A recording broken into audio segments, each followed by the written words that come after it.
Om Namo Bhagavate Vasudevaya. Reading from Srimad Bhagavatam, Canto 4, Chapter 17, Maharaj Prithu becomes angry at the earth. Verse number 14. Pravepamana dharani Nisham yodayudam chatam Gau satyapadravadbhita Mrigiva mrigayudruta. Translation and purport by His Divine Grace Srila Prabhupada. Translation. When the earth saw that King Prithu was taking his bow and arrow to kill her, she became very much afraid and began to tremble. She then began to flee, exactly like a deer, which runs very swiftly when followed by a hunter. Being afraid of King Prithu, she took the shape of a cow and began to run. Kindly repeat. When the earth saw that King Prithu was taking his bow and arrow to kill her, she became very much afraid and began to tremble. She then began to flee, exactly like a deer, which runs very swiftly when followed by a hunter. Being afraid of King Prithu, she took the shape of a cow and began to run. Purport by Srila Prabhupada. Just as a mother produces various children, both male and female, the womb of Mother Earth produces all kinds of living entities in various shapes. Thus, it is possible for Mother Earth to take on innumerable shapes. At this time, in order to avoid the wrath of King Prithu, she took the shape of a cow. Since a cow is never to be killed, Mother Earth thought it wise to take the shape of a cow in order to avoid King Prithu's arrows. King Prithu, however, could understand this fact, and therefore he did not stop chasing the cow-shaped earth.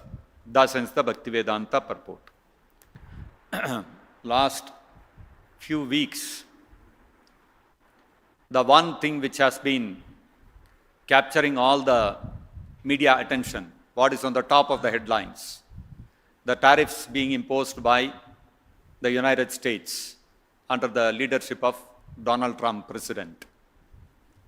So all the countries, they are all shaken up, and America has announced reciprocal tariffs. How much tariff the different countries will impose upon America's goods, same kind of reciprocal tariffs America will impose on the goods which America is importing from those countries. And so many people are saying different things. This is not how you treat your friends. This is not how we are supposed to be like. And this is not fair, and etc., etc. And there is a lot of negotiations going on.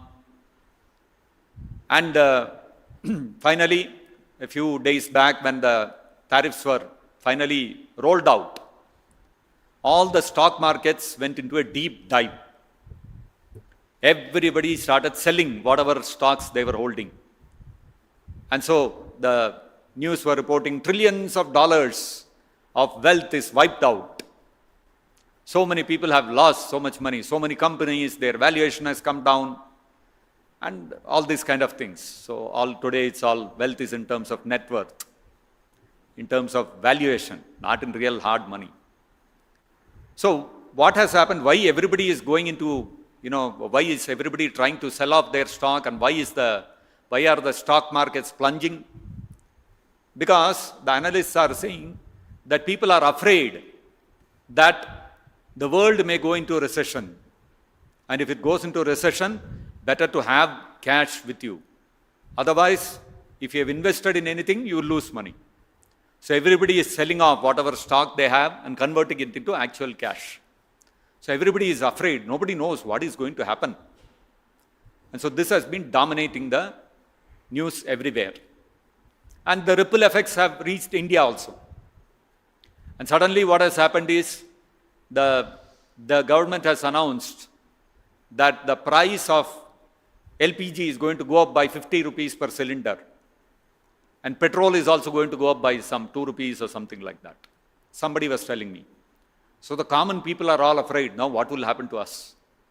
How will we manage? How will we survive? Now 50 rupees per cylinder has gone up. Now we have to adjust our whole month financials. So many other things we have to set aside, etc. So this is going on in this world today. It's gripped the whole world. Anyway, I remembered one incident from my childhood, 30, 40 years back, when I was probably about 10, 11 years old, small child. Every year, during my childhood, my parents would take me and my sister, 2 children, parents, we would all go to Tirupati during summer holidays to have darshan. So Tirupati was, every year we are going, so we were quite conversant with Tirupati and quite comfortable. The bus stand there, where is the temple, where are the place to stay and all that. And that particular year, we had got accommodation on the hill, on top of Tirumala. Generally, getting accommodation there is very difficult. But that year, somehow we got. It was a cottage they had allocated us. So we all got down from the bus, went there, took bath and all that, went for darshan. And long queue, we all finished darshan, then came out. By the time we came out, it was already evening. And the sun was setting. It had become dusk. So we were all going back to the cottage. And my parents are walking behind. And I was a small child, jumping, running, full of energy. So I thought, okay, I will go ahead and wait at the cottage and parents will catch up. So I ran ahead.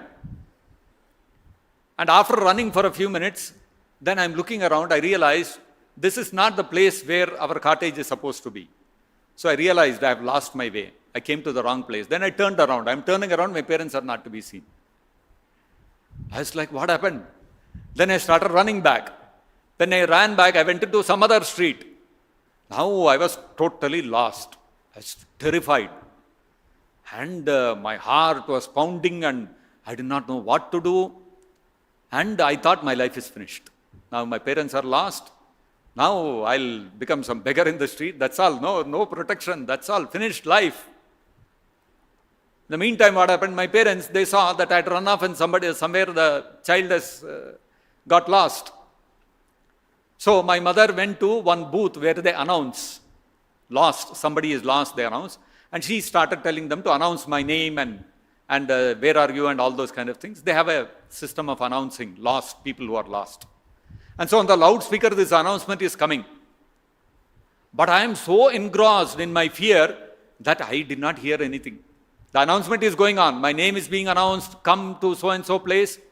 I am lost in my this one, that what is going to happen to me. So now what to do? I was totally bewildered and completely afraid. I was thinking my life is finished. Then suddenly I remembered on my finger, whenever we go to Tirupati, it's so many shops are there, so many trinkets you can buy, some chain, some locket and all that.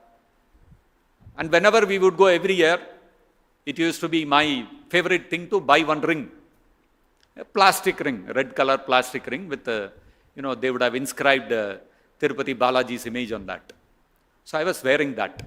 I immediately looked at that and then I started praying to Balaji, you only have to rescue me. You only have to protect me. I'm finished otherwise. So I was intensely praying to Balaji. And then not knowing what to do, I'm running here, there, up and down on the road, don't know what to do.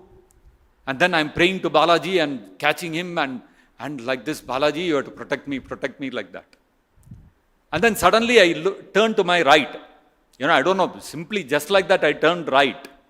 And there I saw the cottage which we were supposed to be staying and my father is sitting there outside on the on the steps waiting for me. And I was like, Balaji, you saved me. And I immediately ran back. My father was also very relieved. And after some time, my mother also came. Of course, those days there was no mobile phone and all that. She went on announcing. After some time, she also got fed up and came, and I was sitting there. So that was an unforgettable experience for me. The kind of fear I went through. And finally, the reciprocation from Balaji. So I knew very clearly in my mind. Of course, I was not a devotee or anything like that, but it was very clear in my mind. Today, Balaji saved me. Otherwise, I would have been lost.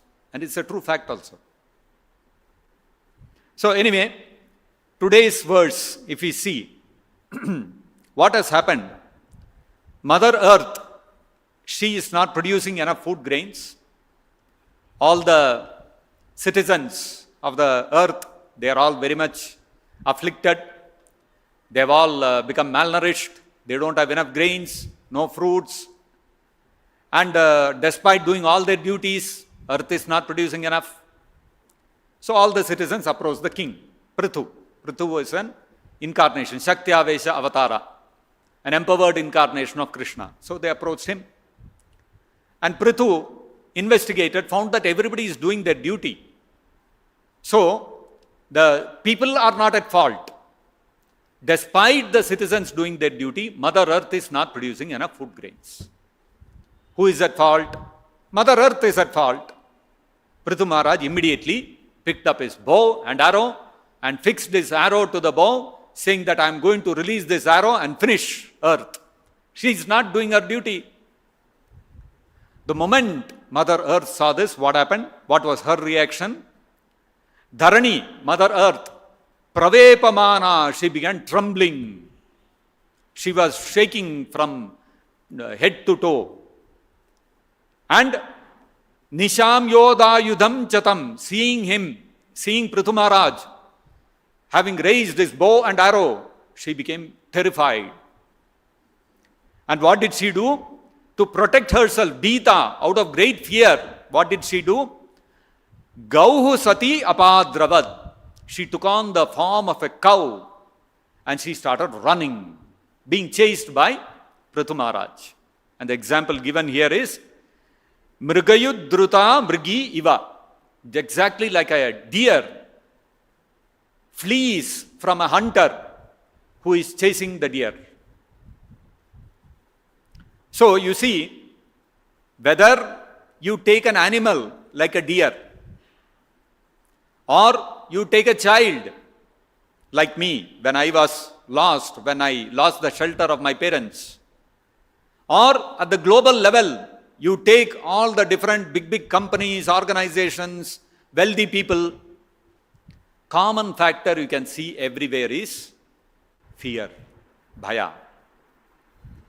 The people, they are selling off all their stocks, the wealthy people. Why? Because they are afraid. What is going to happen? Fear. Fear has gripped the whole stock market. Meaning all the people who have invested. Fear has gripped them. When I, as a child, I lost the shelter of my parents, fear gripped my heart. When a deer is chased by a hunter, the deer's heart is gripped by fear. When Mother Earth was chased by Prithu Maharaj, she also became gripped by fear. So you see, whether it's an animal, whether it's a human being, or at the global level, or even Mother Earth itself, everyone is under the grip of fear. Actually, this material world is a place filled with fear. Now, when we look at fear as a concept, it's very interesting. You look at scientists, biologists, they will tell fear is a safety mechanism. So that when fear is there, it will trigger the person to run away, to protect himself, to defend himself. This is how the survival happens, survival of the fittest. So to survive, you need fear.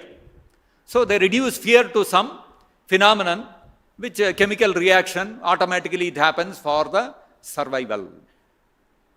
But the question that comes is, why should there be an instinct for survival? a piece of stone, let us say, a dead piece of stone is lying somewhere. You take a hammer and smash it. Will the stone feel fear? Will it start running away? Will it feel the instinct for survival? No, it doesn't feel any instinct for survival. It doesn't feel any fear. So it is only living beings who have that instinct for survival and who feel fear on account of that. So why should a living entity feel fear? When a dead matter, dead piece of stone or dead piece of metal is lying there, you melt it, you smash it, you break it into pieces, nothing, no fear at all. So why should we as living entities who are superior to dead matter, why should we feel fear? So in the Srimad Bhagavatam, in the 11th canto, there is a description of the descendants of descendants of Rishabhadev. Rishabhadev's first son was Bharat Maharaj. Now Bharat Maharaj, what he did, in the prime of his youth, he left all the kingdom, everything, and went to the forest and wanted to execute pure devotional service. So he left and went. So now what happens to the kingdom, the whole earth? Rishabhadeva actually had 100 sons. Out of the 100 sons, one son has gone, Bharat Maharaj has left and gone. Another 9 sons, they divided the earth into different zones and they took up the responsibility of ruling the earth. So 10 sons are engaged like this. Now, another 80 of the 81 sons, they all became Brahmanas. And they went to execute different kinds of austerities and executing the dharma according to the Vedas and all that. And now finally, there were 9 sons left. So these 9 sons became the Nava Yogendras. They became great yogis, traversing the earth and going everywhere and preaching about the Supreme Lord. So while these Nava Yogendras were traversing the earth like this, they came upon a place where a great sacrifice was being conducted. And this sacrifice was being conducted by the king of Videha. The name of this king of Videha was Nimi. So when King Nimi saw that the Nava Yogendras have come, he became very happy because the Nava Yogendras were famous. Everybody knew that they were very exalted personalities. So he received them very nicely, gave them a proper place to sit and welcomed them in a befitting manner. And then he started putting forth questions about spiritual life to them. And so the Nava Yogendras, one of the Nava Yogendras, Kavirishi, he started responding to the king of Videha, King Nimi. So, in reply to the queries about spiritual life from King Nimi, one of the things that Kavi Rishi stated, he said, Bhayam Vitiyabhiniveshatah syad ishadapetasya viparyayo asmritihi tanmayaya ato buddha abhajetam bhaktyayikayesam guru devatatma. Kavi Rishi, he instructed King Nimi that in this material world which is characterized by fear, fear pervades everywhere. Like I said, it may be an animal, it may be a human being, it may be a small child, it may be very wealthy people at the global level, or it may be Mother Earth herself. Everywhere you can see fear pervading. So this all-pervasive fear, why has the entire civilization, all the living entities, whether it is animals, whether it is human beings, whether it is devatas like even Mother Earth, why is everybody afraid? Because bhayam vitiya abhiniveshatah syat. Because of vitiya abhiniveshatah. Because of accepting the second. Every living entity has become filled with fear. What is this second? So the first in our life is ourselves. That is the Atma, the spirit soul. Now the Atma, the spirit soul, when he becomes conditioned and descends on this material, it descends into the material world, what happens? He accepts a second personality arising out of the material body. So Dvitiya Abhiniveshataha, when the King Nimi is stating, when the Kavirishi is stating that because of accepting the second, because of investing ourselves in that second, we have become filled with fear. Meaning, because we have identified ourselves with the body, we become filled with fear. So the root cause of fear is not some biological reaction to the instinct for survival. The root cause of fear is our identification with the material body, which we are not. So why are we identifying ourselves with the body? Krishna also says in the Bhagavad Gita, Dehinosmin yatha dehe kaumaram yavaram jara. If we just analyze our own life, within this life we are changing so many bodies. So although we are changing so many bodies, we are not changing. So that means we have an existence independent of the body. We are occupiers of the body. Just like we may take a house on rent and we occupy the house. We are not the house, but we are occupying the house. Similarly, we are occupying the body. We are not the body, but we are occupying this body. So, if we are different from the body, then why are we identifying with the body? Whether it is animals, plants, birds, human beings, devatas, everybody, all intelligent people, very, very intelligent people who are running the affairs of the earth at the global level, sitting in America, they are planning all the policies, they are doing all these things. But even they are identifying themselves with their body. Why? Tan mayaya, because of the influence of the material energy. So because of the insurmountable influence of material energy, every conditioned living entity is identifying himself with the body. Krishna also says in the Bhagavad Gita, Daivi yesha gunamayi mama maya duratyaya. To overcome the influence of material energy, it is not possible for an ordinary living entity. It is not possible. So then, what is the avenue by which we can escape from this bodily identification? And if we escape the bodily identification, we no longer have to be fearful. So how do we do that? Tan maya ato buddha abhajetam. So an intelligent person who wants to become fearless, he will not engage in various activities within the material world on the bodily platform to become free of fear. Actually, everybody is engaged in various endeavors to make themselves fearless, just like we are seeing. Mother Earth, when she saw Prithu Maharaj taking up his bow and arrow, she thought, how do I escape from him? So she thought, good idea, let me disguise myself like a cow. And because cow is an animal to be protected by the Kshatriyas, and Prithu Maharaj is a Kshatriya, he will not kill me. So she took on the form of a cow. But after taking the form of a cow, was she freed from fear? No. Pravepamana, she was still trembling. And mrigiva mrigayudruta, just like an animal is fleeing out of fear of the hunter, like that, although she has taken the form of a cow, thinking that the king will not kill the cow, still she is running out of fear. So she has not become free of fear. So like in the same way, we also undertake many attempts to become free from fear. Animals, the birds will go and build some nest. Animals will have their own den or cave, or they will go under some culvert and take some shelter. Human beings are a little more polished.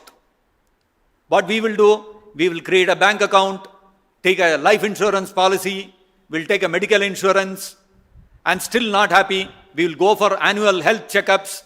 Still not satisfied, we will go to the gym every day, work out, go jogging, walking, eat healthy food. So all these are what? These are all attempts coming out of fear, born out of fear.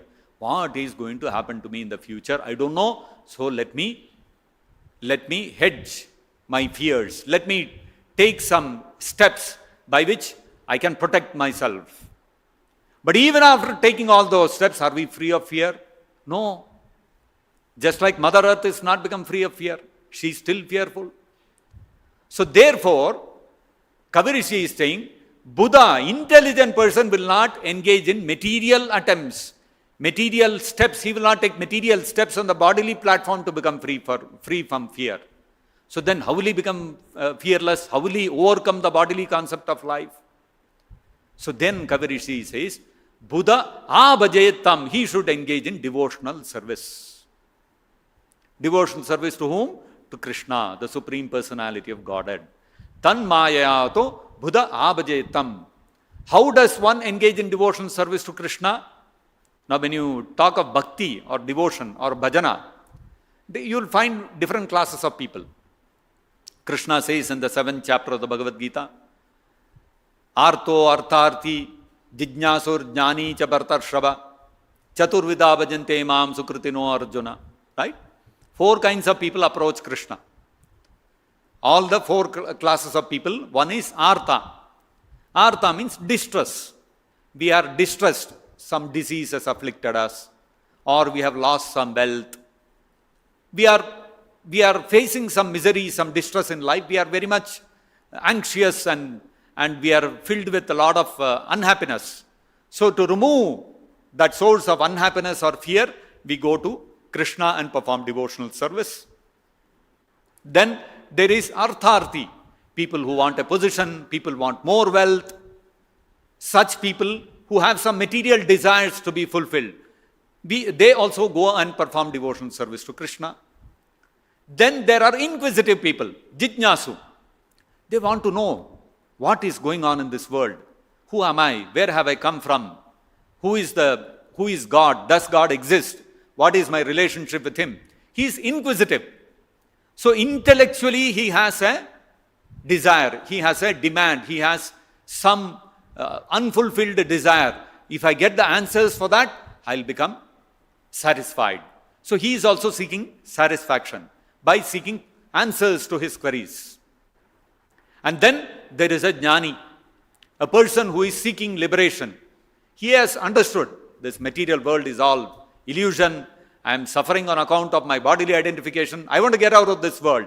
So therefore, to achieve liberation, to become free from the distress of this material world, he also approaches Krishna and surrenders to him to render devotional service. So all these 4 kinds of people, they are all sakama bhaktas. They all have some desire to be fulfilled. And that is why they are approaching Krishna. Now Kavirishi is stating, you should execute devotional service. What kind of devotional service? You should execute devotional service which is free from any of these things. Bhakti-aikayesam Guru Devatatma. Accept that Isha, Krishna, as your Guru, spiritual master, Devata as your worshipable Supreme Lord, Atma as the very source of your life, and Bhaktya Ekaya, by unmotivated, exclusive devotional service, we have to serve Krishna. No desire for ourselves, neither to mitigate our distresses, nor to fulfill any of our material desires, nor seeking answers to our questions, nor even for liberation. We have to serve Krishna, Bhaktya Ekaya, single-pointed devotional service, only for the pleasure of Krishna, only for pleasing Krishna, we have to execute devotional service. Such kind of devotional service when you execute, what will happen? We will become free from fear. Samashrita ye pada pallava plavam mahat padam punya yasho murarehe bhavam budir vatsa param padam padam na vipadam tesham. So the Bhagavatam is saying, somebody may say, oh, you are talking about Bhaktya Ekaya, Eka Bhakti, Ananya Bhakti. You are talking of devotional service to please Krishna. But that's not the only way. We can execute Ashtanga Yoga, we can execute Jnana Yoga, we can execute Karma Yoga, we can execute any process, whichever is suitable to you, and you can achieve the final liberation, becoming free from the cycle of birth and death and freedom from fear in this material world. Like I remember once long time back, when I was slowly becoming a devotee at that time. Started chanting a few rounds, started reading Prabhupada's books. I was still working. I was working as an engineer in one company. So I had a meeting with one client of the company. So I was talking to him, and I was wearing kantimala. And I was not eating onion and garlic and all those kind of things. So this man, he started talking to me, and he said, "Oh, looks like you are spiritually looks like you have some spiritual inclination." I said, "Yes, kantimala and all these kind of things. I'm associated with ISKCON, I'm chanting Hare Krishna and all that." And then he said, "Okay, that is good. But ISKCON people, they are into the process of Bhakti Yoga. And Bhakti is not for everyone. I follow the process of Karma Yoga. Very easy. I have a factory. I have to produce so many things. I do my duty very nicely. Simple. So Karma Yoga is very easy to perform. So Bhakti is not for everyone. Okay, you are performing, you like it, you perform. I like Karma Yoga, I am performing this." So some people talk like this, as if different yoga processes will ultimately give you the same result. That's people's understanding. Some people think, no, Jnana Yoga is superior to Bhakti Yoga. Some people say Ashtanga Yoga is superior to Bhakti Yoga. That's why you will see, you go to Kumbh Mela, you see so many different yogis. People will become all enamored by that. Oh, he is a great yogi. And you look at us, young people, jumping, dancing. Okay, some sentimental sadhu. That's how people will think, isn't it? So, but the Bhagavatam is saying, there is a very big difference between following any other yoga process and following Ananya Bhakti. Samashrita ye pada pallava plavam. For those who have taken shelter of the boat of the lotus feet of Krishna. Pada pallava plavam. Plava means it is a boat. Boat of what? Of the pada, of the lotus feet of Krishna. Means those who have surrendered to Krishna to execute devotional service for his pleasure alone. For such people, what happens is, when they execute devotional service, Mahat Padam Punya Yasho Murarehe. Whose devotional service are they doing? Murari, of Krishna. Not of anybody else, not of any other devata, but of Krishna specifically. And who is that Krishna? Mahat Padam. He at whose lotus feet the material energy is resting. Mahat Tattva is resting at the lotus feet of Krishna. Therefore, he is Mahat Pada. Mahat Padam Punya Yasho Murarehe. Krishna, Murari, who is glorified with his transcendental pastimes, qualities and holy name. That Murari, that Krishna, when you take shelter of and render pure devotional service to him, what happens? Bhavam Budir, the ocean of birth and death. The ocean of birth and death is very, very fearful to cross over. It is very difficult. Krishna also tells in the Bhagavad Gita, Mama Maya Duratyaya. It is practically next to impossible to cross an ocean by yourself. Imagine, suppose you have fallen into the middle of the ocean and you are drowning and you know swimming. Now if you think by swimming I will cross over the ocean, is it possible?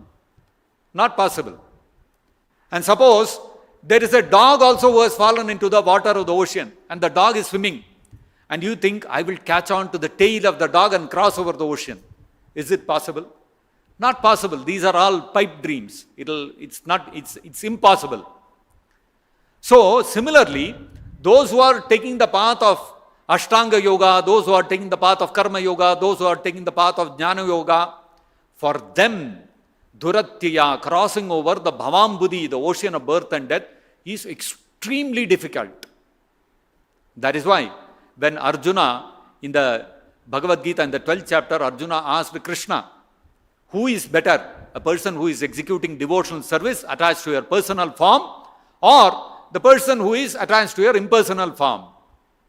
Who is a Jnana Yogi? Who is better, a Jnana Yogi or a Bhakti Yogi?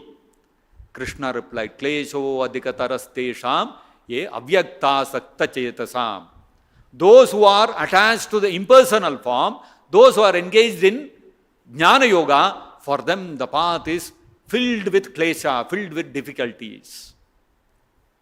So whether you take the path of Jnana Yoga, Karma Yoga, or you take the path of Ashtanga Yoga, it is very tough. Very tough. Practically next to impossible to become liberated. But in the case of a devotee who has taken shelter of the lotus feet of Krishna, what happens? Bhavambudir Vatsapadam. That ocean of material nature, the ocean of birth and death, what happens to that? The moment we take shelter of the boat of the lotus feet of Krishna, what happens? That ocean becomes reduced to the amount of water contained in the hoof print of a calf. Vatsapadam. Vatsa means a calf. Vatsapadam, the hoof print of a calf. How much water will be there in that? For crossing over the water in the hoof print of a calf, you don't even have to think. You can happily jump over.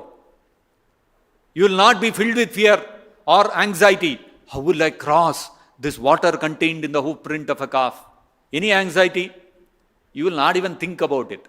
Oh, this much only, no. Happily you will smile and you will jump over. That's what we are all doing. All yogis you will see, they are all sitting in meditation, struggling and undergoing all kinds of tapasya.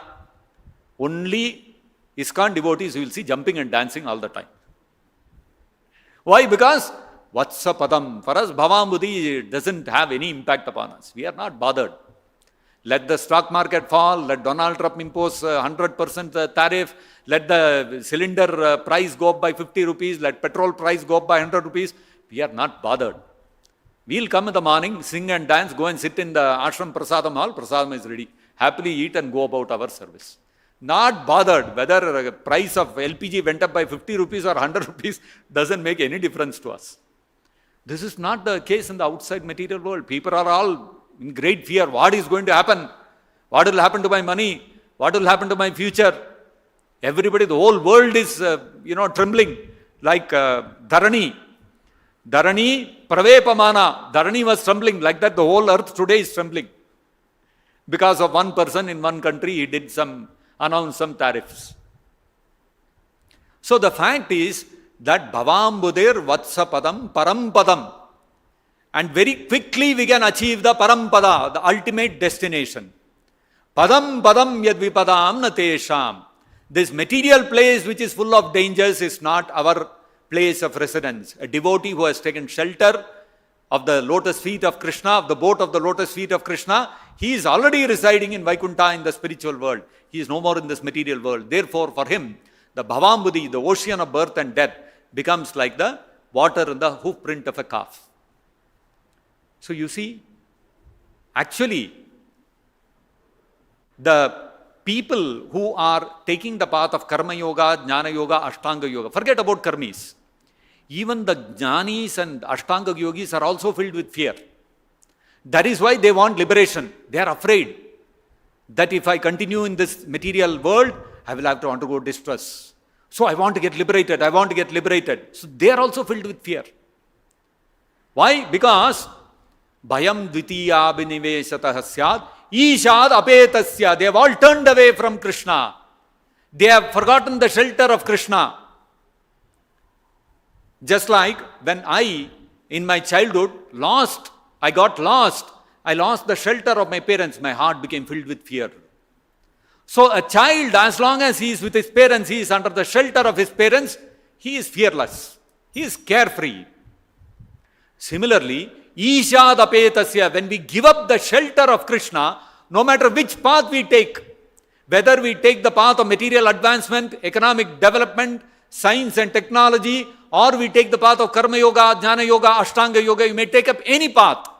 As long as you have given up the shelter of Krishna, your heart will be filled with fear. Ishad Apetasya Viparyayo Asmritihi. We have forgotten our relationship with Krishna, Asmritihi. And because of that, Viparyaha, we have taken the opposite position. What is this opposite position? Instead of surrendering to Krishna, what we are doing? We are thinking, I am the controller. I will control the material world with my tariffs. I will control the world with science and technology. I will control the world with my tapasya, my yoga bala, by Ashtanga Yoga. I will control material nature by Jnana Yoga. Everything will fail. So this is actually Viparyaya. This is not our position. Therefore, Samashrita ye pada pallava plavam. Those who have given up all this opposite mentality and surrendered to Krishna, only such people can become fearless. And you will see that in the case of Mother Earth also. As long as she is running away from Prithu Maharaj, she is full of fear. But finally she will understand her mistake and she will go and take shelter of Prithu Maharaj. Then she will become free from fear. So this is what we can understand from today's verse. If there are any questions or comments, we can discuss. Yes, please.